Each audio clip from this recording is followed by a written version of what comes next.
वारकरी नाम सप्ताहातील कीर्तनाचा आणि छत्रपती शिवाजी महाराजाच्या चरित्राचा संबंध काय?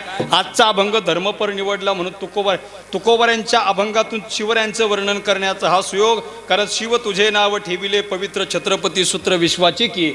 छत्रपती शिवाजी महाराज छत्रपती पदवी तुकोबाऱ्यांनी दिली आणि धर्मासाठी काम शिवराय करत होते म्हणून धर्माचे पालन शिवराय करत होते म्हणून त्यांचं धर्माचे पालन या अभंगावरती चरित्र. तरी काहीचा प्रश्न असेल वारकरी संप्रदायाच्या कीर्तनात आणि सप्ताहात शिवाजी महाराजाच्या चरित्राचा काय संबंध एवढं सांगतो आणि थांबतो. शिवाजी महाराज चरित्राचा आणि वारकरी संप्रदायातील सप्ताहाच्या कीर्तनाचा एवढाच जवळचा संबंध आहे. थोडक्यात सांगतो, सोप्या भाषेत सांगतो. कदाचित 350 वर्षापूर्वी महाराज जन्माला आले नसते तर वरखेडमध्ये 1, 2 का 1 सुद्धा सप्ताह झाला नसता. हे सप्ताह इथं होतो, ही कृपा त्या राजांची आहे. जर सप्ताह राजे जन्माला आले नसते तर महाराष्ट्राचा राज्यकारभार दिल्लीच्या बादशहानं पाहिला असता. छत्रपती शिवराय जन्माला येऊन त्यांनी जर स्वराज्य निर्माण केलं नसतं तर महाराष्ट्राचा राज्यकारभार दिल्लीच्या बादशहानं पाहिला असता. कोण बादशाह? त्याचं आत्ताच नामोनिशाण हटवून छत्रपती संभाजीनगर नाव त्या शहराला दिलंय. त्या बादशहानं दिल्लीमध्ये राहून महाराष्ट्राचा कारभार पाहिला असता. आणि त्याचं राज्य असताना तुम्हाला जर वाटलं असतं की सप्ताह करायचा वरखेडमध्ये तर परवानगी घ्यायला दिल्लीला जाऊ लागलं असतं. बरं, सप्त्याची परवानगी घ्यायला त्याच्याकडे जाऊ लागलं असतं तर 2-3 हजार लोकांच्या सह्या करावं लागल्या असत्या. 2-3 हजार लोकांच्या सह्याचं पत्र तयार करावं लागलं असतं. मग वरखेडमध्ये सप्ताह करायचं पाथरगावांच्या सह्या लागल्या असत्या, किनोळ्याच्या सह्या लागल्या असत्या, डोंगरगावच्या शेदवंश सह्या लागल्या असत्या. आणि 4-5 हजार सह्याचं पत्र घेऊन दिल्लीच्या बादशाहाकडे परवानगी आणायला जाऊ लागलं असतं. मग 4-5 हजार लोकांच्या सह्या जरी असत्या तर सह्याचं पत्र घेऊन 1-2 लोकांना परवानगी घ्यायला जाऊ लागलं असतं. मग परवानगी घ्यायला माझ्यासारखा एखादा राहिला असता. बाबा तुमचं काय नाव? बरं जाऊ दे, ते लय लाज येते. तुमचं काय नाव? हा, पांडुरंग बाबा.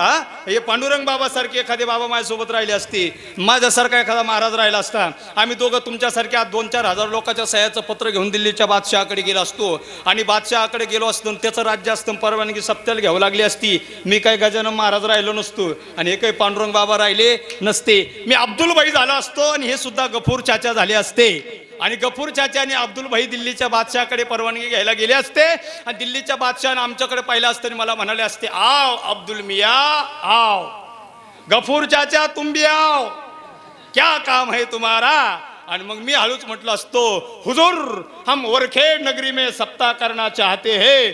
आणि सप्ताह म्हटल्यावर त्याने अशी दाढी खाजली असती, थाटात बसलेला असता, रुबाबात राहिला असता. एकीकडे पडद्याच्या पाठीमागे त्याच्या 100-200 बायका बसलेल्या राहिल्या असत्या. डाव्या हाताला 100-150 पानाचा ठेला ठेवलेला राहिला असता. एक पान खाल्लं असतं, थुकला असता. आणि तिथं थुकत असताना दाढी खाजत त्यानं विचारलं, अच्छा ये सप्ताह क्या होता है? आणि मग आमचे गफूर चाचा म्हटले असते, हुजूर ज्या एक महाराज बोलता है और बाकी सब सुनते हैं उसे सप्ताह कहते हैं. आणि मग ते एवढं, अच्छा उसे सप्ताह कहते हैं तो जाओ अब्दुल भाई, जाओ गफूर चाचा, जाओ करो सप्ताह और रखो सतीश महाराज की कथा. मग झाली असती कथा, मग झाला असता सप्ताह. ही सप्त्याची सुद्धा परवानगी घ्यावी लागली असती जर महाराष्ट्राचा जाणता राजा जर या महाराष्ट्रात जन्माला नसता. ही कृपा कुणाची आहे? माझ्या छत्रपती शिवरायांची. म्हणून छत्रपती शिवरायांच्या कृपेने महाराष्ट्र अखंडित आहे. माता माऊल्यांच्या कपाळावर कुंकू अबाधित आहे, प्रत्येकाच्या अंगणात तुळस अबाधित आहे, मंदिरातील देवदेवता सुरक्षित आहे, घराघरातील देव सुरक्षित आहे, गोठ्यातील गायांना जनावर सुरक्षित आहे. तुम्ही आम्ही एकमेकाशी प्रेमाने वागतो, प्रेमाने बोलतो. आपला प्रत्येकाला सौजन्याने बोलण्याचा अधिकार आणि प्रत्येकाला धर्मकार्यामध्ये सक्रिय होण्याचा अधिकार, ही सर्व कृपा त्या राजाची आहे. एकाच वाक्यात सांगतो, माझा राजा देव नव्हता पण माझ्या राजामुळे आज देवळात सेवा प्रभूचरणी समर्पित करण्याच्या निमित्ताने निवडलेला अभंग. जगद्गुरु जगदवंदनीय संत श्रेष्ठ संत शिरोमणी महाराष्ट्र भूषण वैराग्य मूर्ती साधकांचे मायबाप, देहू निवासी देहूचे सुप्रसिद्ध साधू, हिंदवी स्वराज्य संस्थापक राजाधिराज छत्रपती शिवरायांचे खरे गुरु, वारकरी संप्रदायाचे कळस ज्यांनी जीवनात कधीच केला नाही तुमच्या आमच्यासारखा भजनाचा आळस, पंचम वेद निर्माते मानवी देह घेऊन निजधामा गेले, निळा मने सकळ संता तोषविले, असा ज्यांचा अधिकार नव्हे नव्हे तुका जरी सहज बोलेवानी, त्याचे घरी वेदांत वाहे पाणी. दिसायला सामान्य पण असायला मात्र असामान्य असणारे व्यक्तिमत्व तत्वज्ञ संत जगद्गुरु तुकोबाराय यांचा 4 चरणाचा अभंग सेवेकरता निवडलेला असून आजच्या अभंगाच्या द्वारा जगद्गुरु श्री संत तुकोबाराय भगवान परमात्मा विभूती किंवा संत किंवा साधू या भूतलावर जन्माला आल्याच्या नंतर काय काम करतात याचं यथार्थपणे वर्णन करतायत. विठाला विठाला. तुकोबऱ्यांचा 4 चरणाचा अतिशय सोपा आहे, सर्वांच्या पाठ आहे. पाठ जरी नसला तर कानपाठ मात्र नक्की आहे. अभंग ज्याच्या पाठ आहे त्याला वारकरी समजून जावं, ज्याच्या पाठ नसला पण कानपाठ आहे त्याला वारकरी समजावं, आणि ज्याच्या पाठही नाही कानपाठही नाही त्याला वारकरी समजण्यात काय अर्थही. असं काही गैरसमज करून घेऊ नका. ज्याच्या अभंग पाठ आहे ते वारकरी आहे, ज्याच्या पाठ कानपाठ आहे ते सुद्धा वारकरी आहे, ज्याच्या पाठच नाही ते वारकरी नाही असं मी म्हणणार नाही. कारण ज्याच्या पाठ नाही त्याच्या कीर्तन संपेपर्यंत कानपाठ होणार आहे. विठाला आजच्या अभंगाच्या द्वारा जगद्गुरु तुकोबरे म्हणतात की बाबांनो, आम्ही जन्माला आल्याच्या नंतर किंवा अवतरित झाल्याच्या नंतर आम्हाला धर्माचं पालन करायचं आहे, आणि धर्माचं पालन किंवा धर्माचं रक्षण करण्यासाठी आम्हाला पाखंडी वृत्तीचं किंवा पाखंडी व्यक्तीचं खंडन करावं लागेल. हेच काम करण्यासाठी या ठिकाणी आमचा जन्म झाला, आणि ते काम करून आम्हाला धर्मरूपी नवे संप्रदाय रूपी बीजाचं नाव वाढवायचं आहे. मग महाराज, पवित्र धर्मकार्य करत असताना, सत्कार्य करत असताना तुम्ही कुठल्या साधनांचा वापर कराल, कुठली शस्त्र तुम्ही वापराल. तुकोबरे म्हणतात तीक्ष्ण असे शब्दरूपी बाण घेऊन आम्ही धर्माचं कार्य करू. नव्हे हे पवित्र धर्मकार्य करताना आम्ही कसल्याही प्रकारचा भेदभाव न करता, भीडभार न राखता, लहान आणि मोठे, उच्च आणि नीच वर्णीय सर्वांना एकत्र घेऊन पवित्र धर्मकार्य करू, असा अभंगाचा सरळ सरळ भावार्थ. आजच्या ठळक बातम्या संपल्या. इथून पुढे हवामानाचा अंदाज. विठाला विठाला अभंगाचा सरळ भावार्थ तुम्हा सर्व मायबाप श्रोत्याला कळाला असं गृहीत धरून पुढे बोलायला काय हरकत. पुरुष मंडळी काय हरकत. बोलत जा गड्या. तुम्ही आणि मी सगळ्यांनी मिळून करायचं असतं त्याचं नाव कीर्तन. फक्त मी एकट्यानेच बोलायचं, तुम्ही ऐकायचं, मध्ये मध्ये पटलं की टाळी वाजवायची, त्याचं नाव भाषण. आपल्याला भाषण करायचं का कीर्तन करायचं? कीर्तन करायचं असेल तर मी ज्या ज्यावेळी बोलेल त्यावेळी तुम्ही बोलण्याचा प्रयत्न करायचा. महिला मंडळ तुम्ही सुद्धा घाबरायचं नाही, तुम्ही सुद्धा मध्ये मध्ये बोलायचं. अभंगाचा सरळ भावार्थ तुम्हा सर्वांना कळाला. बोला गाड्या. तुमच्याकडे बोलत नाहीत, मला कमाल वाटते. आमच्याकडे 1 वर्षाचा पोरगा झाला की लगेच बोलू लागतो, तुमच्याकडे अजून बोलत नाहीत. अभंगाचा भावार्थ तुम्हाला कळाला असं गृहीत धरतो, आणि पुढे 3 महत्वाच्या सूचना सर्व श्रोते मंडळीसाठी बसलेल्या व्यक्तींसाठी देतो. 3 महत्वाच्या सूचना कीर्तनामध्ये पाळायच्या. कीर्तनामध्ये पहिली महत्वाची सूचना, साऊंड सिस्टम वाल्यानं आणि मंडप डेकोरेशन वाल्याने एवढे सुंदर असे फोकस लावले असल्यामुळे बसलेल्या कीर्तनातील श्रोते मंडळीपैकी एकही माणूस किंवा एकही महिला भगिनी उठली तर ते मला स्पष्टपणे दिसणार आहे. ते मला स्पष्टपणे दिसणार आहे. पण एकदा कीर्तनात येऊन बसल्याच्या नंतर कुणी उठून मला व्यत्यय आणायचा नाही. कीर्तनामध्ये दुसरी महत्वाची सूचना, विशेष करून महिला मंडळीसाठी, जवळ बसलेल्या आपल्या मैत्रिणींशी गप्पा मारून कीर्तनामध्ये बडबड करायची नाही. आणि कीर्तनामध्ये तिसरी महत्वाची सूचना, ज्या ज्या वेळेमध्ये विठ्ठल विठ्ठल भजन येईल त्या त्यावेळी हाताने कुणीही टाळी वाजवायची. शाबास. कीर्तनामध्ये ज्या ज्यावेळी विठ्ठल विठ्ठल भजन येईल त्यावेळी सर्वांनी मोठ्या प्रेमाने टाळी वाजवून भजन करायचे. विठाला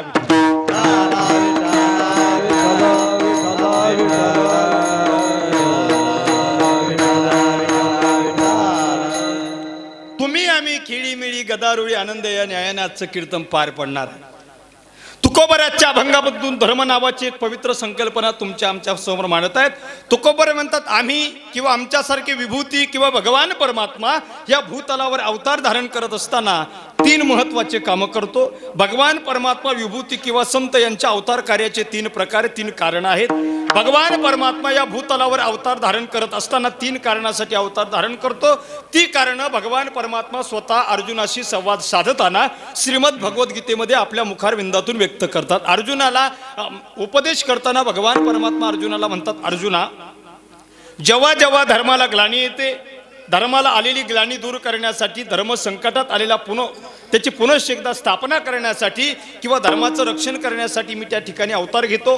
पहिलं महत्वाचं कारण मला अवतरित होण्याचं किंवा मी अवतार धारण करण्याचं दुसरं महत्वाचं कारण, संत सज्जनांना त्रास होतो, सज्जन लोकांना त्रास होतो, तेव्हा मी त्या ठिकाणी अवतार धारण करतो. आणि तिसरी महत्वाची गोष्ट, दृष्टांचा हाहाकार माजलेला असतो, ते दृष्टांचा संहार करण्याकरता मी अवतार धारण करतो.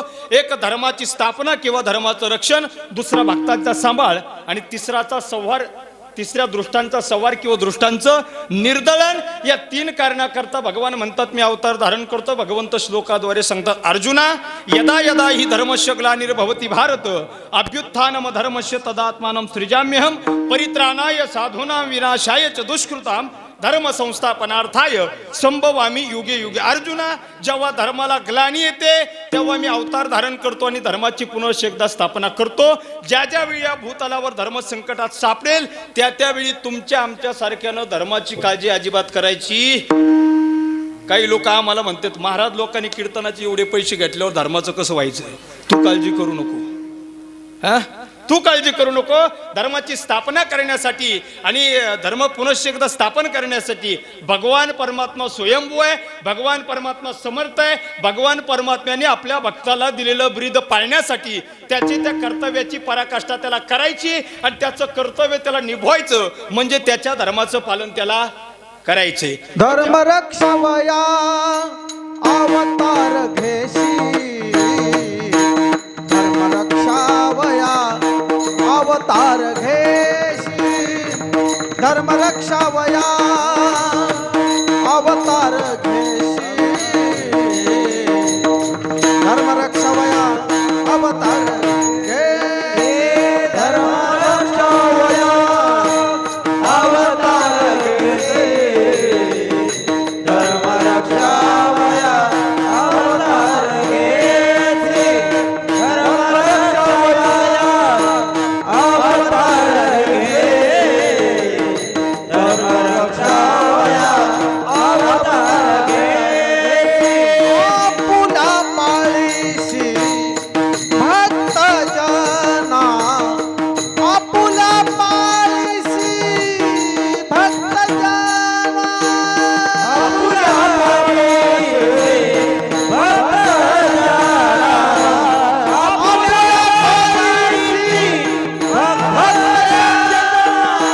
अंबरीशीसाठी जन्म सोशिले, अंबरीशीसाठी जन्म सोशिले, अंबरीशीसाठी जन्म सोशिले, अंबरीशीसाठी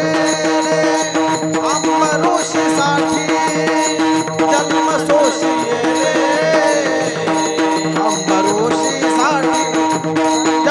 सोशिले, अंबरीशीसाठी जन्म सोशिले, अंबरीशीसाठी जन्म सोशिले, अंबरीशीसाठी जन्म सोशिले, अंबरीशीसाठी जन्म सोशिले.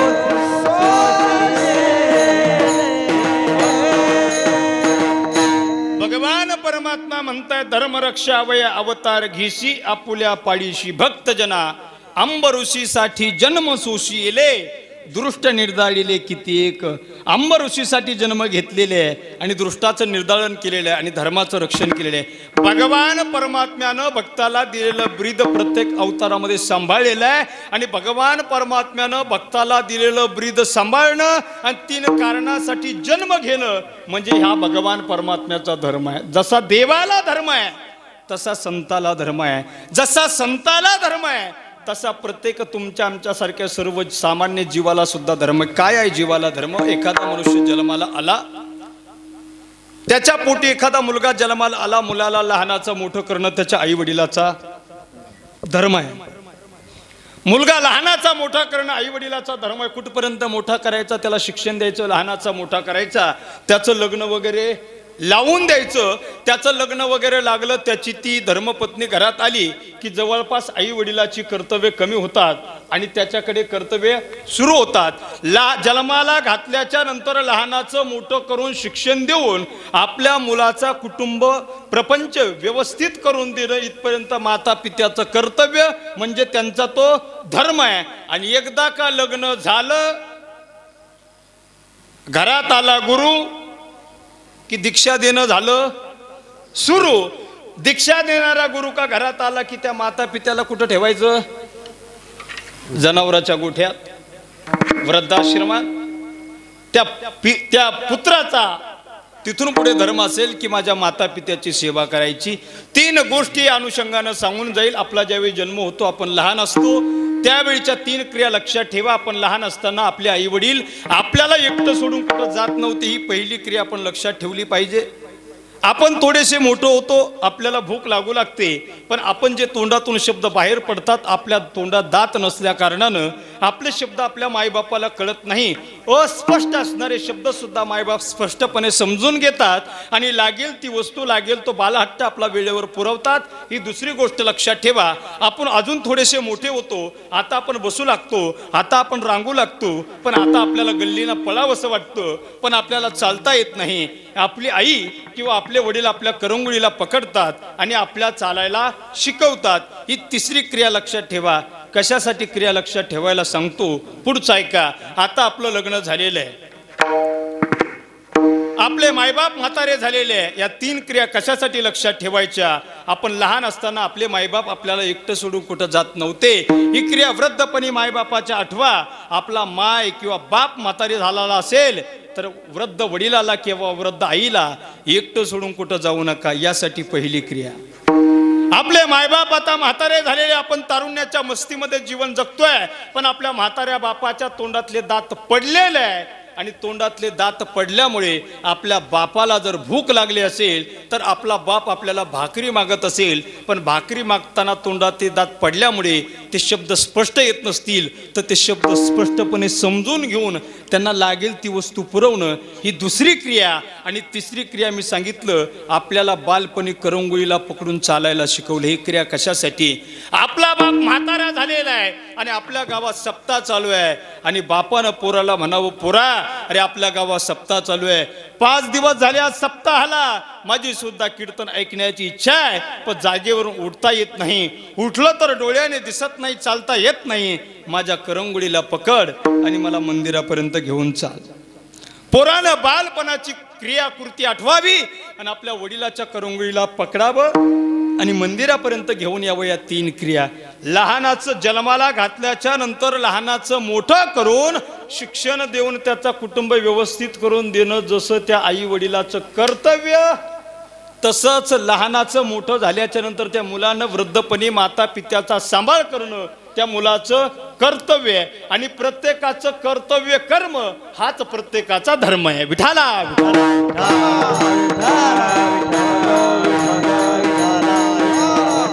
याच्या पलीकडे जाऊन काय असला पाहिजे सामान्य माणसाचा धर्म? सामान्य माणसं धर्म विसरली महाराज, म्हणून साने गुरुजीला म्हणावं लागलं, खरा तो एकची धर्म जगाला प्रेम अर्पावे. जगात प्रत्येकाला प्रेम द्यावं, प्रेम सुख देई, प्रेम सुख देई, प्रेमाविना नाही समाधान. संताने सांगावं, बाबा या जगातल्या भेटणाऱ्या प्रत्येक माणसाला तू प्रेम देत चल. संतांनी सांगून लोकांनी ऐकलं नाही, कवीने सांगून लोकांनी ऐकलं नाही, म्हणून पुन्हा एका कवीला अलीकडे म्हणावं लागलं, हेच आमुचे मागणे, हीच आमुची प्रार्थना आणि हेच आमुचे मागणे, मानसाने मानसासम वागणे. कशासाठी म्हणावं लागलं? माणसं माणसासोबत माणसासारखं वागायला तयार नाही. कशासाठी सांगितलं? 8 दिवसापूर्वी जालन्याला अंबड चौफुलीवर उभा होतो. जालन्याच्या अंबड चौकामध्ये, अंबड रोडला येणाऱ्या चौकामध्ये एक वृद्ध 80-85 वर्षाचा म्हातारा हातात काठी घेऊन उभा होता. त्याच्या डोळ्याला काळा चष्मा लागला होता, पण चष्मा असून सुद्धा त्याला रस्त्याने दिसत नसावं म्हणून तो असा काठीनं काहीतरी खुणवत होता. कदाचित त्याला रस्ता पार करायचा होता म्हणून तो कुणाची तरी मदत मागत होता. आणि मी बाजूला उभा असताना एक सुशिक्षित तरुण पोरगा त्या म्हाताऱ्याच्या जवळ जाताना मला दिसला आणि माझी छाती अभिमानाने भरून आली. एखाद्या तरुण सुशिक्षित पोरानं एखाद्या वृद्ध अनोळखी माणसाला मदत करण्यासाठी 2 पावलं पुढे जावं. त्या पोरामध्ये मला माणुसकी दिसली, माझी छाती अभिमानाने भरून आली. पण तो पोरगा ज्यावेळी त्या म्हाताऱ्याच्या जवळ गेला त्यावेळी माझ्या डोळ्यानं काही वेगळं दृश्य मला बघायला मिळालं. तो त्या म्हाताऱ्याला म्हणत होता, 20 रुपये देत असला तर रस्त्याच्या पलीकडे सोडतो. याच्यासाठी म्हणावं लागलं, माणसाने माणसाशी माणसासम वागणे. माणसासोबत माणसासारखं वागायला तयार नाही. आणि माणसामध्ये कर्तव्याचा आणि माणसामध्ये समाजाकडे पाहण्याचा दृष्टिकोन बदलणं गरजेचं आहे. कुणीतरी म्हटलंय, समाजसेवा हीच ईश्वर सेवा आहे. माणसाला दगडातला देव मान्य आहे, माणसाला मंदिरातला देव मान्य आहे, पण माणसाला एरवी सर्वांच्या हृदय देशी मी अमुका आहे ऐशी किंवा सर्वा घटी राम देहादेही एक किंवा सर्वस्यच्या अहम हृदय सन्निविष्टो, माणसाला दगडातला देव मान्य आहे, माणसाला मंदिरातला देव मान्य आहे, पण माणसाला माणसातला देव मान्य नाही. आणि तेव्हापासून धर्माचं वाटोळं होऊ लागलं. जोपर्यंत माणसातला देव मानायला तयार होणार नाही ना, तोपर्यंत धर्म जिवंत राहणार नाही. बघा, एखाद्या गावामध्ये एखादी दगडाची देवाची मूर्ती असावी. देव तर प्रत्येक ठिकाणी जळी स्थळी काष्टी पाशानी, विठ्ठल जळी स्थळी भरला रीता ठाव नाही, वरला आजी मी दृष्टीने पाहिला. जिकडे तिकडे विठ्ठलाचे महाराज. जळी आहे, स्थळी आहे, काष्टी आहे, पाशाने, लाकडात देव आहे, पाण्यात देव आहे, दगडात देव आहे. माणसात सुद्धा देव आहे. माणसाचं दुर्दैव असं आहे, माणसं दगडातल्या देवाला मानायला तयार आहे, माणसं पाण्यातल्या देवाला मानायला तयार आहे, माणसं लाकडातल्या देवाला मानायला तयार आहे, पण माणसातल्या देवाला मानायला तयार नाही. याच्या पुढे जाऊन सांगू का, एखाद्या गावामध्ये दगडाची देवाची मूर्ती असावी. दगडाच्या मूर्तीवर कुणीतरी कचरा फेकावा आणि त्या गावात दंगल पेटते. कशासाठी? या गावात देवाची विटंबना झाली. 2 जाती 2 धर्मात दंगल पेटते. दंगल एवढी पेटते, खून होतात, मारामाऱ्या होतात, गाव पेटून दिलं जातं, भडका उडाला जातो. जिकडे तिकडे मारामाऱ्या होतात, लोकांच्या लाश पडतात. कशामुळे? देवाची विटंबना झाली. दगडाच्या देवाची विटंबना झाली म्हणून जर दंगली होत असेल तर मी सांगेल बाबा, प्रत्येकाच्या अंतःकरणामध्ये भगवान परमात्मा वसले. तीर्थी धोंडा पाणी देव रोकडा सज्जनी, देव रोकडा सज्जनी, देव रोकडा सज्जनी. तीर्थी धोंडा पाणी देव रोकडा सज्जनी, देव रोकडा सज्जनी, देव रोकडा सज्जनी. तीर्थी धोंडा पाणी, तीर्थी धोंडा पाणी देव रोकडा सज्जनी, देव रोकडा सज्जनी, देव रोकडा सज्जनी.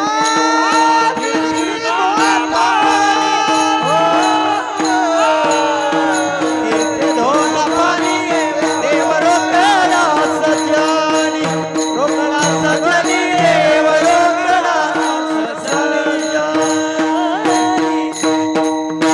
महाराज म्हणतात तीर्थी धोंडा पाणी देव रोकडा सज्जनी. हे जे प्रमाण आहे हे उपहासात्मक प्रमाण आहे.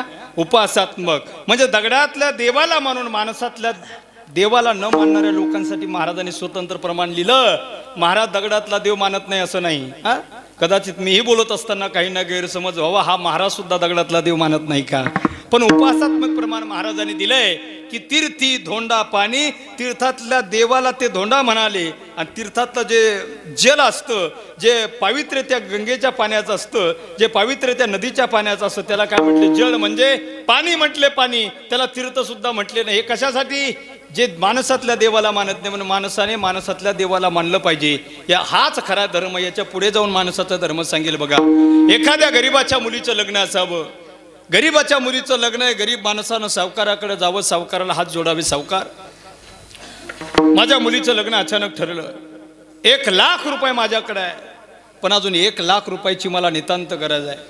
तुम्ही जर मला या घडीला 1 लाख रुपये दिले तर फार उपकार होतील माझ्यावर.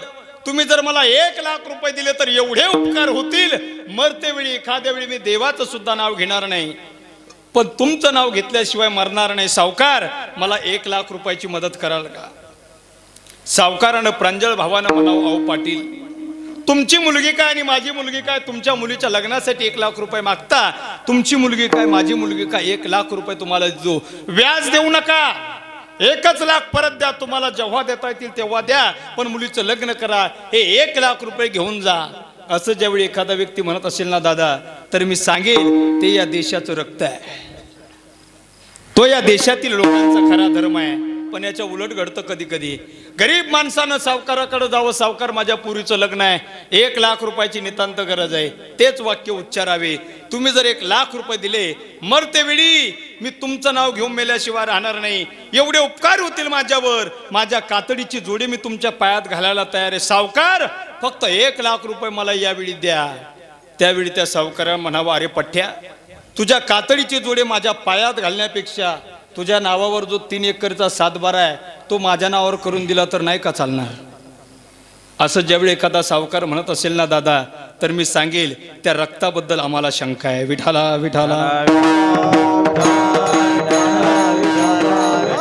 एकमेकावरती दया करणं आणि एकमेकांना घेऊन पुढे चालणं यामध्ये खऱ्या अर्थानं धर्म आहे आणि त्याला मनुष्य धर्म म्हणतात. मग माणसाला जर धर्म असेल, देवाला सुद्धा धर्म असेल, तर साधूला काहीतरी धर्म आहे. काय संताचा धर्म, काय साधूचा धर्म? भूतांची दया हे भांडवल संता. भूत दया भूत दया गाई पशूंचे पालन, तान्हेल्या जीवन मना माझी. भूतांची दया करणं, तुमच्या आमच्यावर दया करणं आणि तुमच्या आम्हाला जगत कल्याणाचा मार्ग दाखवणं हा साधूचा धर्म आहे, हा संताचा धर्म आहे. दया क्षमा शांती तिथे देवाची वसती. दया क्षमा आणि शांती नावाचे तीनही सद्गुण ज्यांच्या ठिकाणी राहतात त्यांना साधू म्हणतात बघा. आणि 3 गुण संताच्या ठिकाणी राहतात आणि 3 गुण जे धारण करतात ना त्यांना साधू म्हणतात. जगावर दया करणं हा संताचा धर्म आहे. जगाला शांतीचा संदेश दिलं हा संताचा धर्म आहे. आणि जगाला क्षमा करणं हा संताचा धर्म आहे. एका साधूनं सकाळच्या मंगलमय मुहूर्तावर नदीवरती स्नानासाठी जावं. साधूने एके दिवशी स्नान केलेलं आहे. स्नान करून साधू नदीच्या वरती आले.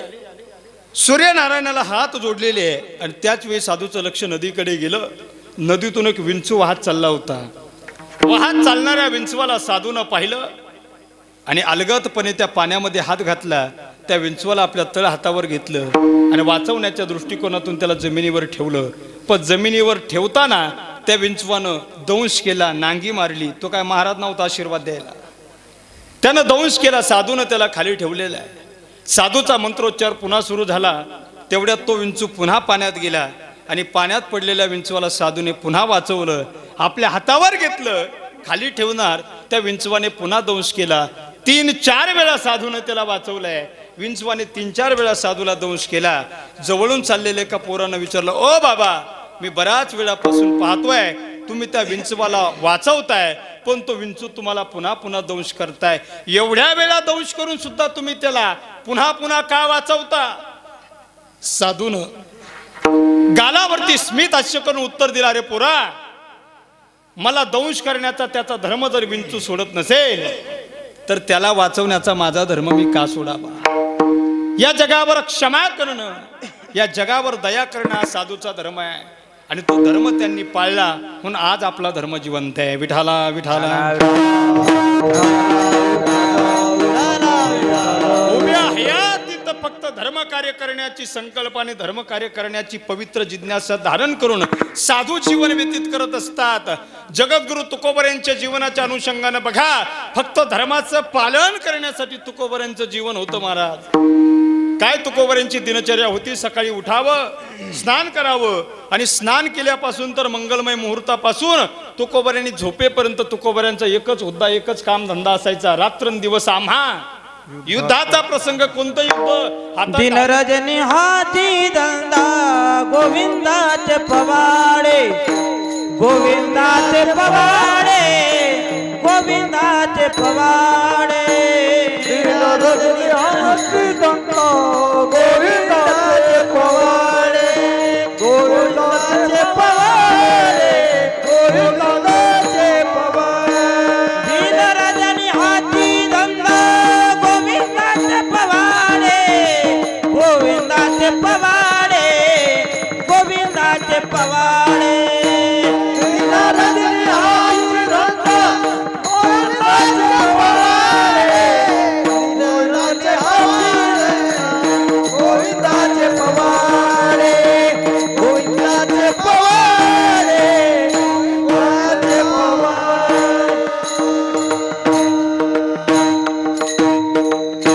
महाराज म्हणतात, दीन रजनी हाची धंदा, गोविंदाचे पोवाडी. रात्रंदिवस आम्हा ह्योच धंदा आहे. कोणता? गोविंदाचे पोवाडे. भगवान परमात्म्याच्या नामचिंतनाशिवाय रात्रंदिवस आम्हाला काही सुचत नाही. हा साधूचा धर्म आहे महाराज. पण रात्रंदिवस देवाचे गोविंदाचे पोवाडे गात असणाऱ्या तुकोबाऱ्यांना सुद्धा लोकांनी सोडलं नाही महाराज. तुकोबाऱ्याचं पवित्र धर्मकार्य चालू होतं. लोकांना ते तुकोबाऱ्या सुद्धा कळाले नाही. प्रत्येकाच्या जीवनामध्ये संताची भेट होणं अतिशय अवघड आहे, बहु अवघड आहे. संताची भेट होणं अतिशय अवघड आहे. पण संताची भेट झाल्याच्या नंतर ते संत आहे हे ओळखणं त्याही पेक्षा अवघड आहे. परीस नावाचा असा धातू या जगतामध्ये आहे. तो परीस नावाचा धातू का लोखंडाला लावला तर लोखंडाचं क्षणार्धामध्ये सोनं होतं. मग तुम्ही पैसा कमवत असाल, तुम्हाला जर जीवनामध्ये श्रीमंत होण्याची इच्छा असेल तर मी सांगेल दादा, जीवनामध्ये श्रीमंत होण्याची इच्छा असेल तर पैसा कमवू नका, सोनं खरेदी करू नका, चांदी खरेदी करू नका, फार मोठा बंगला अगोदर बांधू नका, मोठी गाडी सुद्धा घेऊ नका. श्रीमंत व्हायचं असेल तर छोटंसं काम करा. परीस नावाचा धातू शोधा. परीस नावाचा असा धातू आहे, त्याचा स्पर्श लोखंडाला झाला की एका क्षणामध्ये लोखंडाचं सोनं होतं. तुमच्याकडे जेवढं लोखंड असेल तेवढ्या लोखंडाचं सोनं होतं. किती वेळात? फक्त एका क्षणामध्ये. ही ताकद त्या परिसाची आहे. मग तुम्ही म्हणाल एका क्षणामध्ये जर लोखंडाचं सोनं करण्याची क्षमता त्या परिसामध्ये असेल तर तो परीस भेटणं सोपं असेल का? सोपं आहे का? बरं, तो परीस भेटणं सोपं नाही, पण तो परीस कसा मिळवायचा, कसा शोधायचा हे जर मी सांगितलं तर चालेल का? हो म्हणतायत. सांगतोच आता, तुम्ही आपली माणसं आत गड्या. हो बरं, परीस तुम्हाला का भेटला आणि तुमच्याकडच्या लोखंडाचं तुम्ही सोनं केलं तर मी त्यात काही टक्केवारी घेणार? कारण जिकडे तिकडे टक्केवारीचं काम चालू आहे सध्या. मी काय टक्केवारी घेणार नाही. मग तुम्ही म्हणा टक्केवारी नाही, मार्गही सोपा आहे, तू सांगूनच टाक आता परीस कसा मिळवायचा. सांगतो परीस कसा मिळवायचा. अतिशय सोपं आहे, सगळ्यांनी लक्षपूर्वक ऐका. परीस कशाला म्हणतात ऐका बरं. तो लोखंडाला लावला की लोखंडाचं सोनं होतं. तो परीस कसा मिळवायचा एवढा चांगला कीर्तनकार तुम्हाला कुठं भेटणार आहे? माता माऊलींनी कान टवकारले बा, परीस कसा भेटणार आहे म्हटलं. परीस मिळवायचा असेल तर एक गोष्ट लक्षात ठेवा, लवकरच पावसाळा येईल. पावसाळा आला, विजांचा कडकडाट चमकू लागला की त्यावेळी परीस शोधणं आणि परीस तुम्हाला मिळवून घ्यायचं असेल तर अतिशय सोपी क्रिया आहे. हातामध्ये करगोटा घ्या, करदोडा घ्या. हातात एक करदोडा समजतो ना? हातामध्ये करदोडा घ्या. करदोड्याला 8 गाठी मारा. किती मारायच्या? बोलत चला गड्या तुम्ही. करदोड्याला 8 गाठी मारायच्या आणि 8 गाठी सोडायच्या. 8 गाठी मारून 8 गाठी सोडल्या की तुम्हाला परीस मिळाला. पण पुढचं ऐका, 8 गाठी मारून 8 गाठी सोडल्या पाहिजे. ते किती वेळात झालं पाहिजे? जेव्हापर्यंत आकाशात वीज चमकते तेवढ्याच वेळात 8 गाठी मारून 8 गाठी सोडायच्या. एवढं केलं की परीस पाहिजे. परीस जसं परिसाचा स्पर्श लोखंडाला झाला तर क्षणात त्याचं सोनं होतं, यात काही शंकाच नाही. पण असा परीस असणारा अतिशय दुर्लभ आहे. बरं, जर दुर्लभ असलेला परीस जर मिळाला तर तो ओळखणं त्याही पेक्षा दुर्लभ आहे. एका गुराखाने ठरवलं, मी दररोज शेतात असतो, परीस नावाचा धातू शोधल्याशिवाय मी शांत बसणार नाही. दररोज गुरं चारायला घेऊन जात होता. कमरेला त्यानं लोखंडाची पट्टी बांधली होती. कमरेला लोखंडाची पट्टी त्यानं बांधली होती आणि जो दगड दिसेल तो दगड हातात घेत होता. कमरेच्या लोखंडाच्या पट्टीला लावत होता, दगड फेकून देत होता.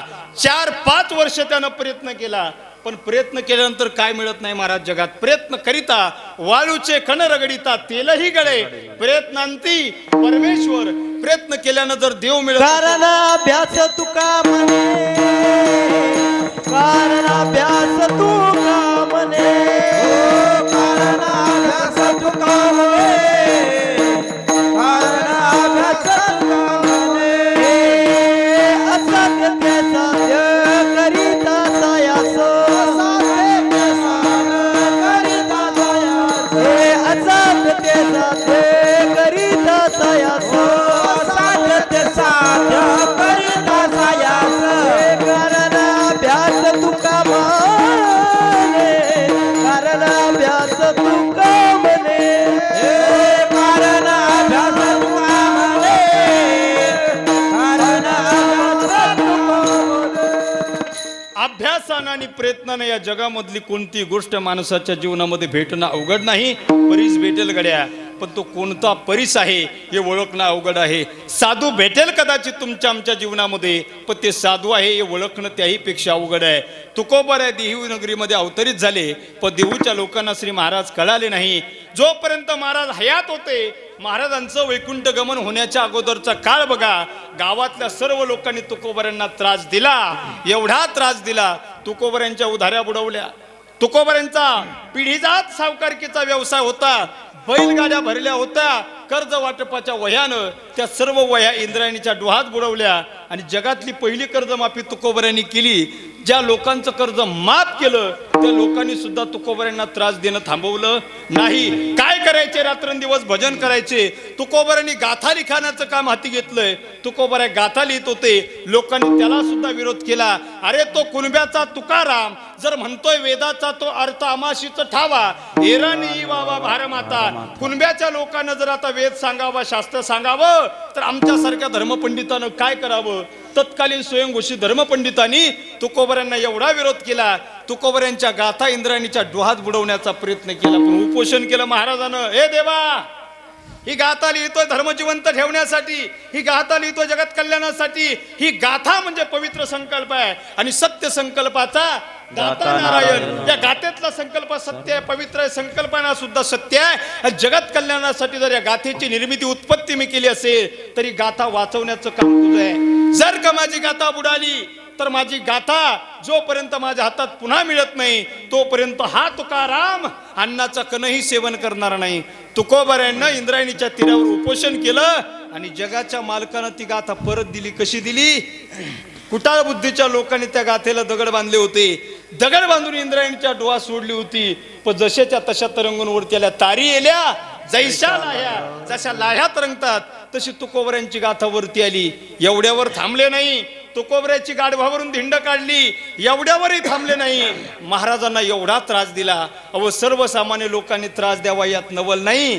त्या काळात गावचा निवडून दिलेला पाटील असायचा. पाटील असे जसे सरपंच निवडून देतात ना, त्या काळात पाटील निवडून द्यायचे. त्या पाटलांनी सुद्धा तुकोबऱ्यांना त्रास दिला. कोपला पाटीला गावीचे हे लोक, कोपला पाटील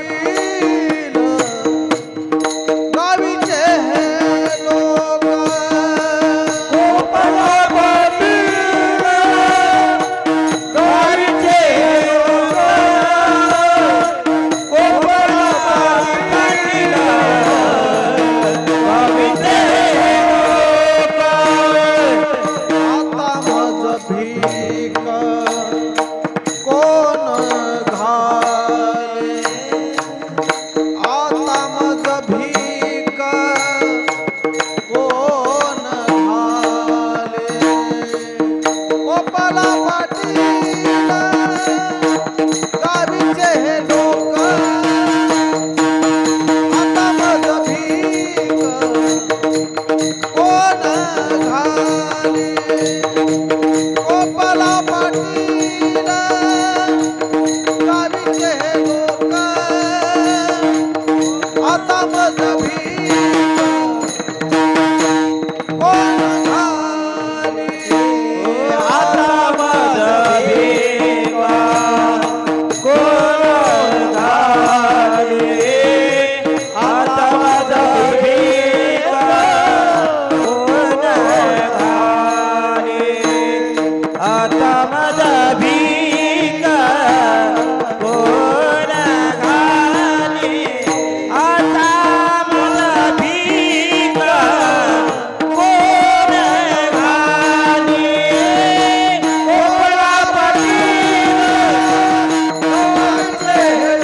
कोपला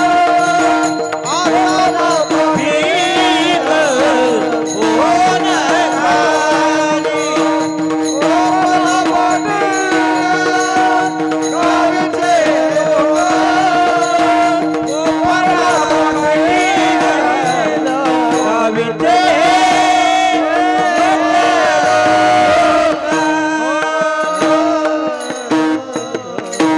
महाराज म्हणाले, कोपला पाटील गावीचे हे लोक, आता मज भीक कोण घाली. आता या गावच्या पाटलांनी त्रास दिला, गावच्या लोकांनी त्रास दिला. लोकांनी उधाऱ्या बुडवल्या, गाथा बुडवण्याचा प्रयत्न केला.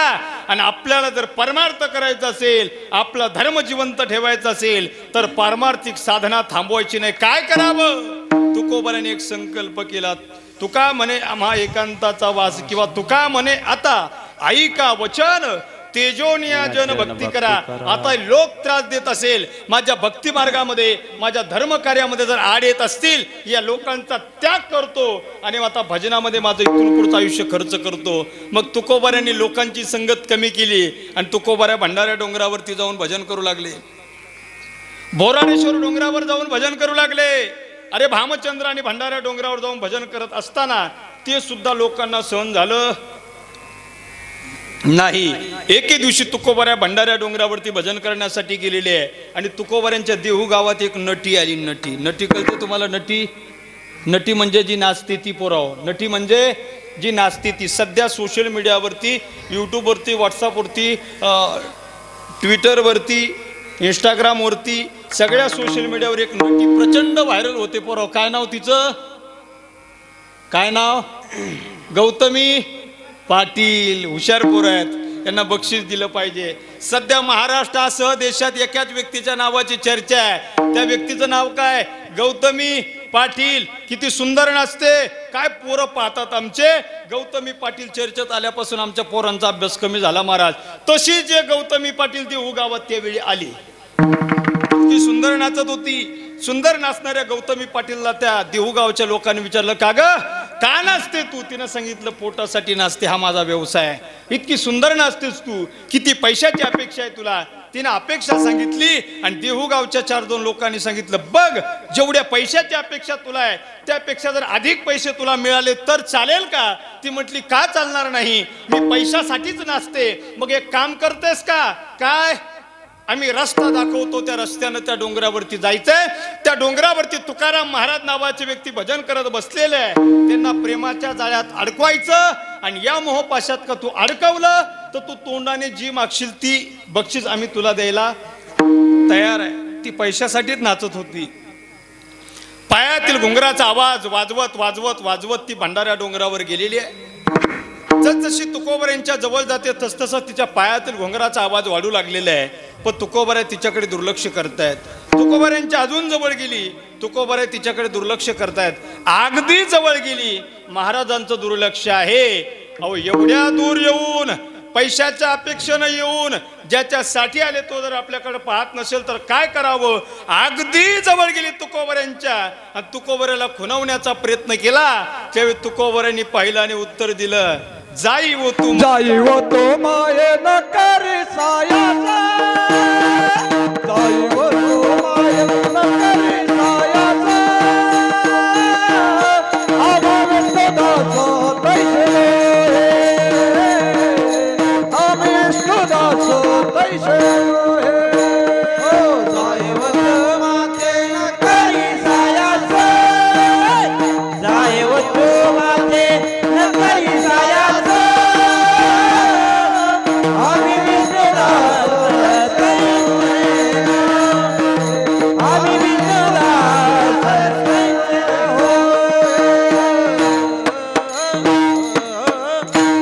तुकोबाऱ्यासारखे पवित्र व्यक्ती धर्म कार्य करत होते, पण लोकांनी त्यांना सुद्धा त्रास दिला आणि आपल्याच लोकांनी आपल्याच धर्माच्या विरोधात बंड केलं म्हणून आपला धर्म कायम संकटात सापडला. धर्मासाठी लढण्यासाठी कौरव पांडव एकमेकांच्या समोर आली. आपलीच माणसं आपल्याच माणसाच्या विरोधात लढतात, त्यावेळी धर्माचा ऱ्हास होत असतो. बघा, आपलीच माणसं आपल्या माणसाच्या विरोधात लढतात, त्यावेळी धर्माचा ऱ्हास होत असतो, धर्म संपुष्टात येत असतो. हे आत्ताच नाही, हे इतिहासापासून सांगितलंय. बघा, आपली माणसं आपल्या माणसाच्या विरोधात जातात म्हणून आपल्या माणसाचा ऱ्हास होत असतो, धर्माचा ऱ्हास होत असतो. राजस्थानची 2 माणसं महाराष्ट्रात आली, एकमेकाला भेटली. एक म्हटलं, तुम कहाँ से हो? वो बोला मैं बीकानेर से हो. तुम कहाँ से हो? बोला मैं जयपुर से हो. तुम्हारे पास कितने पैसे? वो बोला मेरे पास 20,000 है. वो बोला तुम्हारे पास कितने पैसे? वो बोला मेरे पास 30,000 है. 20 और 30 मिलकर 50,000 रुपए हुए. दोनों मिलकर बिजनेस स्टार्ट किया. कहा? महाराष्ट्र में. दोघांनी मिळून महाराष्ट्रात उद्योग सुरू केला. किती रुपयात केला? 50,000 रुपयात उद्योग सुरू केला. 10 वर्ष उद्योग चालवला. 10 वर्षामध्ये 42 लाख रुपये निव्वळ नफा कमवला. किती? 2 गुजराती माणसं महाराष्ट्रात आले, एकमेकाला भेटले. तुम कहाँ से हो? बोला मैं गुजरात से हूँ. तुम कहाँ से हो? बोला मैं भी गुजरात से हूँ. कहा छे? अच्छे से. हे त्यांची ती भाषा. भेटले दोघं गुजरातचे. ओळख झाल्याच्या नंतर त्यानं सांगितलं इथं कशासाठी आला. त्यानं सांगितलं मी व्यवसाय उभा करण्यासाठी आलो. अरे आपण तर गुजरातचे, महाराष्ट्रातली माणसं आपल्याला व्यवसाय करून देतील का? इथं स्थलांतरित झाल्याच्या नंतर आपला इथं व्यवसाय वाढेल का? इथं आपल्याला राहू देतील का? तो म्हटला अरे इथं बांगलादेशचे लोक येऊन राहतात, आपल्याला का राहू देणार नाही? अरे बांगलादेशच्या लोकांना राहून देत असेल तर इथं आपल्याला राहू देतील. तो म्हटलं तुझ्याकडे किती पैसे आहे? त्यानं सांगितलं माझ्याकडे 50,000 आहे. तुझ्याकडे किती आहे? माझ्याकडे 30,000. किती झाले? 80,000. 80,000 रुपयात दोघांनी कापड दुकानाचा व्यवसाय सुरू केला. 10 वर्षामध्ये 55 लाख रुपयाचं बेनिफिट मिळवलं. किती एवढं मिळतं की नाही मला माहित नाही, पण समजायला काही हरकत नाही. 55 लाख रुपयाचा नफा मिळवला. आणि हे सगळं पाहून आपले माणसं जागी झाले. 2 मराठी माणसं एकत्र आले. तो म्हणतो तू कुठला आहे? ते म्हणे मी पाथरगावांचा आहे. त्यांनी विचारलं तू कुठला आहे? ते म्हणे मी ढाग्याच्या वर खेडचा आहे. अच्छा. अरे राजस्थानचे लोक आले, आपल्याकडे लाखो रुपये कमवायला लागले. गुजरातचे लोक आले, आपल्याकडे कोट्याधीश झाले, आपल्याकडे येऊन उद्योग करू लागले. व्यापारी म्हणून आले, राज्यकर्ते बनले, आपल्याकडेच आले, आपल्या जमिनी विकत घेतल्या आणि आपल्याच लोकांना कामाला ठेवलं. आपण सुधारलं पाहिजे, आपण पुढे गेलं पाहिजे, आपण आता घडलं पाहिजे, आता आपण काहीतरी एक झालं पाहिजे, आपण सुद्धा काही धंदे सुरू केले पाहिजे, आपण सुद्धा पैसा कमावला पाहिजे, आपण सुद्धा आपल्या लोकांना मोठं केलं पाहिजे, आपण सुद्धा स्टँड झालं पाहिजे. ही अक्कल आली, पण कधी आली? उशीर आली. ते म्हणतो याकडे किती पैसे? ते म्हणे माझ्याकडे 2.5 काय लाख नाही, 2,500. आपल्या लोकांकडे काय पैसे राहतात काय? आपल्या लोकांकडे पैसे राहत नाही महाराज. कारण आपल्या लोकांचा प्रश्न असा आहे, आपल्या लोकांकडे आवकपेक्षा जावक जास्त झाली, कमाईपेक्षा गमाई जास्त झाली. त्याने विचारलं तो याकडे किती पैसे? ते म्हणे 2,500. ते म्हणतो याकडे किती पैसे? तो त्याचा जोडीदार. ते म्हणे माझ्याकडे 3,000. झाले किती? 5,500. आता 5,500 काही धंदा उभा राहतो का? पानटपरी उभा करायची तरी तयार होईना. 5,500 मंजुरीच 5,000 मागू लागलं ती बिल्डिंग वाला. मग करायचं काय? 8 दिवस विचार केला दोघांनी. त्या दोघा ते हुशार होता. ते म्हणे मला एक पर्याय सुचला. आपण काय करू? 5,500 रुपयाची एक बकरी विकत घेऊ. बकरी विकत घेऊ. बकरीचं धन चांगलं असतं म्हणे. एक दिवस तू सांभाळायची, एक दिवस मी सांभाळायची. बकरी लहानाची मोठी करू. ती व्याली की 2 पिल्ली दिली की 1 पिल्लू वाटून घेऊ. 2चे 4 करू, 4चे 8 करू, 8चे 10 करू, 10चे 50 करू. आपला धंदा चांगला व्यवस्थित सुरू करू. दोघांनी पक्की युती केली. 5,500ची बकरी विकत घेतली. एक दिवस हा चारत होता, एक दिवस तो चारत होता, एक दिवस कॅनलच्या कडीला आणत होता, एक जण पलीकडे पाथरगावांना नेत होता. आणि ते एक दिवस त्यांनी वाटून घेतलं होतं. नंतर बकरी गाभात राहिली, बकरी व्याली, म्हणजे बकरी जळली. पण हे अशा फुटक्या कपाळाची बकरी नेमकं एकच पिलू दिलं. आता ज्याने 3,000 रुपये दिले होते, 3,000 रुपये ज्याने दिले तो म्हटला कडे मी 3,000 रुपये दिले म्हणजे जास्त पैसे दिलेले. हे पिलू मला एवढ्या वेळी, दुसऱ्या वेळी तुला. ते म्हणे मी 2.5च दिलेले, पण ते दुसऱ्याकडून उसने घेऊन दिलेले. एक काम कर, एवढ्या वेळी मला दे. ते म्हणे चालणार नाही. ते म्हणे चालणार नाही. हा म्हणे एक काम कर, एवढ्या वेळी मला 1 देऊन टाक, पुढच्या वेळी 2 दिले, दोन्ही तुला घे, पण मला एवढ्या वेळेस 1 दे. ते म्हणे अजिबात जमणार. तो म्हणे अजिबात जमणार नाही, तुला देत नाही. एक म्हणे मग मी बकरी घेतो तुला पिल्लू देतो, चालन का? ते म्हणे मी काय दूध खुळा आहे का? हे चालणार नाही, ते चालणार नाही. दोघात भांडणं सुरू झाले. काठ्या काढल्या, दगडं काढले, एकमेकांचे डोके फोडले. भांडणं पोलीस स्टेशन पर्यंत गेले. पोलीसची गाडी आली, दोघाला टाकून घेऊन गेली. पोलीस लोकांना सांगितलं गाडी आमची इज्जत वाचवा, आमची इज्जत वाचवायची असेल तर आम्हाला आत्ता सोडून द्या. पोलीस म्हणे आमच्या काय हातात नाही, तुम्हाला इथून सुटून जायचं असेल तुम्ही कोर्टात जाऊन जमानत करून घेऊन या. कोर्टात गेले. वकील पाहिला, वकील पाहिला, वकील पाहिला. वकील पाहिल्याच्या नंतर वकील म्हणे जमानत करून घ्यावं लागेल, त्याशिवाय तुमची सुटका होणार नाही. आणि जमानत करण्यासाठी खर्च किती? त्याने सांगितलं 6,000 रुपये. बकरा सगट बकरी विकली आणि जमानत करून घेतली. हे तुमचे आमचे धंदे. आपल्याच लोकांनी आपल्याच लोकांच्या विरोधात काम केलं. आपलीच माणसं आपल्याच माणसाच्या विरोधात गेली. त्यामुळे आपला धर्म बुडाला. म्हणून तुकोबाऱ्यासारख्या संतांना म्हणावं लागलं बाबा ऐसे कलियुगाच्या मुळे झाले धर्माचे वाटोळे. कलियुगामुळे धर्माचं वाटोळं झालं म्हणजे नेमकं झालं कोणामुळे? कलियुगामुळे झालं. म्हणजे कलियुगातल्या लोकांमुळे. वरखेडमुळे कल्याण झालं म्हणजे वरखेडच्या लोकांमुळे कल्याण. सप्तपणामुळे झाला, वरखेडने केला. पण कोणामुळे केला? लोकांमुळे केला. कलियुगामुळे वाटोळ झालं म्हणजे कलियुगातल्या लोकांमुळे वाटोळ झालं. आणि हेच वाटोळ आपल्याच लोकांनी आपल्या धर्माचं केलं, याची खंत संतांनी व्यक्त केली. पहा महाराज, जगाच्या पाठीवर अनेक राजे झाले. राजे लढाईला जात असताना एका हातात ढाल, एका हातात तलवार आहे. पण छत्रपती शिवाजी महाराजाच्या उजव्या हातात तलवार आहे आणि डाव्या हातात ढाल नाही महाराज.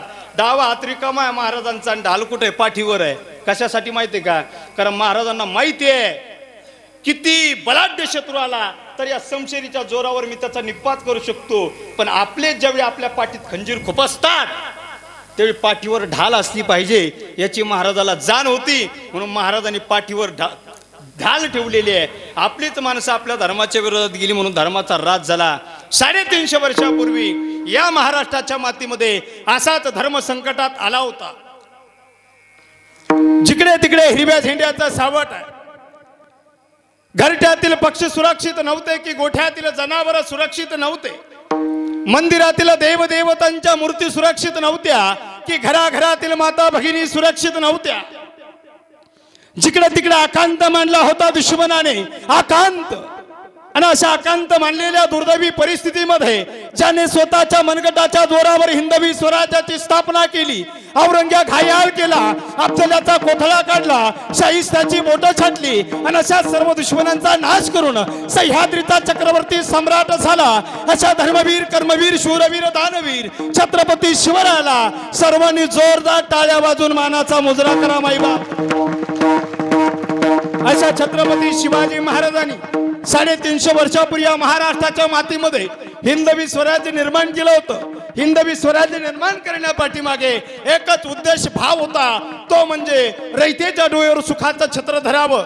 18 पगड जातीच्या लोकाला श्री महाराजांनी सोबत घेतलं होतं. 18 पगड जातीचे मावळे महाराजांच्या सोबत होते. मराठा होता, धनगर होता, चांभार होता, कुंभार होता, साळी होता, तेली होता, माळी होता, रामोशी होता, बुद्ध होता, भिल्ल होता, वडार होता, मातंग होता, मुस्लिम होता, ब्राह्मण होता. अशा 18 पगड जातीच्या मावळ्याला घेऊन श्री महाराजांनी स्वराज्य निर्माण केलं होतं. स्वतःच्या राजकीय स्वार्थापोटी जाती जातीत भांडणं लावणारे अनेक पुढारी आम्ही पाहिले असतील, पण रयतेच्या कल्याणासाठी रयतेचं स्वराज्य निर्माण करून 18 पगड जातीच्या लोकांना एका ताटात जेवायला लावणारा जगाच्या पाठीवर एकमेव जाणता राजा झाला. त्या राजाचं नाव आहे छत्रपती शिवाजी महाराज. जगाच्या पाठीवर अनेक राजे झाले, अरे स्वतःची सत्ता उपभोगत असताना जे नशेच्या धुंदीमध्ये राहत होते, पण जगाच्या पाठीवर हिंदवी स्वराज्यासारखा बलाढ्य स्वराज्य निर्माण करून ज्यांनी उभ्या हयातीत सुपारीच्या खांडाचंही व्यसन केलं नाही, असा जगाच्या पाठीवरचा एकमेव आदर्श राजा झाला. त्या राजाचं नाव आहे छत्रपती शिवाजी महाराज. याच्याही पुढे जाऊन सांगेल, जगाच्या पाठीवर अनेक राजे झाले बायांना नाचवणारे. जगाच्या पाठीवर अनेक राजे झाले बायांना नाचवणारे, पण जगाच्या पाठीवर एकमेव जाणता राजा झाला माता मावल्यांना वाचवणारा. त्या राजाचं नाव आहे छत्रपती शिवाजी महाराज. अशा छत्रपती शिवाजी महाराजांनी 350 वर्षापूर्वी महाराष्ट्राच्या मातीमध्ये हिंदवी स्वराज्याची स्थापना केली. एक एक एक एक जिगरबाज मावळा महाराजाने सोबत घेतला होता आणि प्रत्येक जिगरबाज मावळ्याच्या जीवावर महाराज स्वराज्य निर्माण करत होते. तानाजी बाजी होते, मुरारबाजी होते, इसाजी कंक होते, कोंडाजी परदंद होते, कान्होजी जेदे होते आणि 18 पगड जातीच्या मावळ्याला घेऊन श्री महाराज स्वराज्य नावाचा सत्य संकल्प पूर्ण करण्यासाठी निघाले होते. तानाजी मालुसरे नावाचा मावळा राजांकडे आलेला. मासाहेब जिजाऊंच्या हातावर तांदूळ ठेवलेले आहे. पोटच्या पोराच्या रायबाच्या लग्नाचं निमंत्रण मूळ महासाहेबांना दिलेलं आहे. तसा त्या तानाजीची नजर राजांकडे वळाली आणि राजाला तानाजी म्हणाला, राज माझ्या पोराचं रायबाचं लग्न आहे, रायबाच्या लग्नाला नक्की यायचं, सोबत महासाहेबांना घेऊन यायचं. राजाने नकारार्थी मान डोलावली. ताना नाही रा जमणार तुझ्या पोराच्या लग्नाला यायला. का राज, तुमच्या मावळ सेनेतला निष्ठावान मावळा मी माझ्या पोराच्या लग्नाला का नाही येणार? राजाने ठरवलं, ताना तुझ्या पोराच्या लग्नाची तिथी ठरण्या अगोदर आम्ही त्याच तिथीला कोंढाणा किल्ल्याची मोहीम हाती घेतली आहे. कसल्याही पद्धतीत तुझ्या पोराच्या लग्नाच्या त्याच तिथीला आम्ही कोंढाणा किल्ला स्वराज्यात सामील करणार असा संकल्प आम्ही केलाय आणि आम्ही त्या दिवशी कोंढाणा किल्ल्याच्या मोहिमेवर जाणार आहे. शब्द ऐकले, पोराच्या लग्नाचं निमंत्रण देण्यासाठी आणलेले तांदूळ हातातून फेकून दिले. तसाच ताना घरी गेला आणि बायकोला म्हणाला, 2 दिवसावर आपल्या रायबाचं लग्न आहे. बायको म्हणाली, माहित आहे मला, पण त्याच दिवशी स्वराज्याचा जाणता राजा कोंढाणा किल्ला घेण्यासाठी जातोय. मग तानाच्या मुखातून वाक्य बाहेर पडलं, स्वराज्याच्या धन्यानं स्वराज्याच्या मालकानं स्वतःचा जीव धोक्यात घालून कोंढाणा किल्ला घेण्यासाठी जावं आणि त्याच दिवशी आमच्यासारख्या निष्ठावंत जिगरबाज रणमर्द मावळ्यानं पोटच्या पोराच्या लग्नात वरबाप म्हणून थाटात मिरवावं हे आमच्या बुद्धीला पटत नाही. मी जातो आणि कोंढाणा जिंकून घेऊन येतो. पोराच्या लग्न तू बघून घे. बायकोला म्हणता क्षणी बायकोच्या डोळ्यात पाणी आलं. बायकोच्या डोळ्यातलं पाणी पाहून ताना 2 पावलं मागा आला. बायकोच्या डोळ्याचं पाणी पुसलं आणि तिला विचारलं तुझ्या डोळ्यात का पाणी आहे. बायकोनं सांगितलं बापाविना पोराचं लग्न शोभणार नाही आणि तुम्ही जर कोंढाणा किल्ला घेण्यासाठी गेलात तुमच्या जीवाचं काही बरं वाईट झालं तर माझ्या कपाळाच्या कुंकवाला धोका असेल म्हणून माझ्या डोळ्यात पाणी आहे. त्या माऊलीनं विनम्र भावानं हात जोडले. धनी एवढ्या वेळी नका जाऊ. पोटच्या पोराचं लग्न लावा. गड किल्ले संवर्धन मोहिमा काय लढाया करायच्या ते करा. ताना ऐकायला तयार नाही. बायको कपाळाच्या कुंकवाला धोका आहे म्हणाली. ताना 2 पावलं बायकोच्या जवळ गेला. बायकोच्या कपाळाचं कुंकू पुसून टाकला आणि तिला म्हणाला लक्षात ठेव जोपर्यंत तुझा हा धनी कुंकुमाचा धनी कोंढाणा किल्ला जिंकून माघारी घरी येत नाही तोपर्यंत कपाळाला कुंकू लावू नको. मी माघारी जिवंत आलो की माझ्या हातानं तुझ्या कपाळाला कुंकू लावील. बायकोच्या कपाळाचं कुंकू पुसून पोटच्या पोराचं रायबाचं लग्न सोडून तानाजी मालुसरे हातात ढाल समचर घेऊन निघाले. सोबत सूर्याजी मालुसरे नावाच्या भावाला घेतलं. सोबत सेलार मामाला घेतलं आणि राजांच्या जवळ पोहोचले आणि म्हणाले राजा ठरलं आमचं. काय ठरलं ताना. रायबाचं लग्न ठरलंय ना. नाही राज आमचं तेच ठरलं. आधी लगीन कोंढाण्याचं आणि मग माझ्या रायबाचं. राजांच्या डोळ्यात पाणी आलं. ताना अरे पोटच्या पोराचं लग्न लाव नंतर किल्ला जिंकू. तोपर्यंत गड किल्ले जिंकण्यासाठी आम्ही समर्थ आहोत. नाही राजा त्याविना जाऊन भिडतो दुश्मनाशी घेतो तो कोंढाणा किल्ला. राजाला नाही विलाजानं बिडा द्यावा लागला होता. तानाजीनं बिडा घेतला. सोबत सूर्याजी घेतले. सेलार मामा घेतले आणि राजाला विचारलं ताना एवढा बलाढ्य कोंढाणा किल्ला जिंकायचा उदयभान राठोड नावाच्या शत्रूशी झुंज घ्यायची आहे. किती मावळे देऊ समवेत. 10,000 नाही राज. 20,000 नाही राज. 50,000 नाही राज. मग ताना का 1,00,000 मावळे घेणार का. नाही राज. मग किती देऊ. फक्त 400 मावळे द्या राज. 400 मावळे राजाने सोबत दिलेले आहे आणि 400 मावळ्याची बुलंद घेऊन तानाजी सूर्याजी सेलार मामा निघाले. कोंढाणा किल्ल्याच्या पाठीमागच्या दिशेने द्रोणागिरी नावाचा कडा आहे. पाठीमागच्या दिशेतून घनदाट जंगलातून प्रवास करतायत. मध्यरात्रीची वेळ आहे. अमावस्येची काळी कुट्ट रात्र आहे. एक रणमर्द मावळा काळ्या कमींना अमावस्येच्या काळ्या कुट्ट रात्री एक पाऊल त्या जंगलातून टाकत होता. कोणत्याही पावलाला विंचू सर्प येऊन दंश करेल याची शाश्वती देता येत नाही. तसा मावळा प्रत्येक मावळा पुढे पाऊल टाकत होता. नदी पार केलेली आहे. द्रोणागिरी नावाचा कडा लागलेला.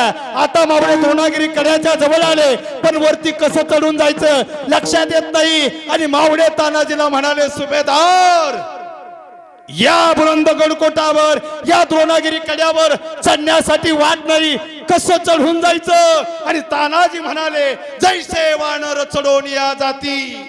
2 हलक्या वजनाचे मावळे वरती पाठवले. वर दोर लटकवला आणि दोराला लटकून एक मावळ्यावरती जात होता. एक मावळ्यावरती जाताना वर पोहोचलेल्या मावळ्यानं आवाज दिला सुभेदार अपशकून झाला अपशकून. दोर तुटला दोर.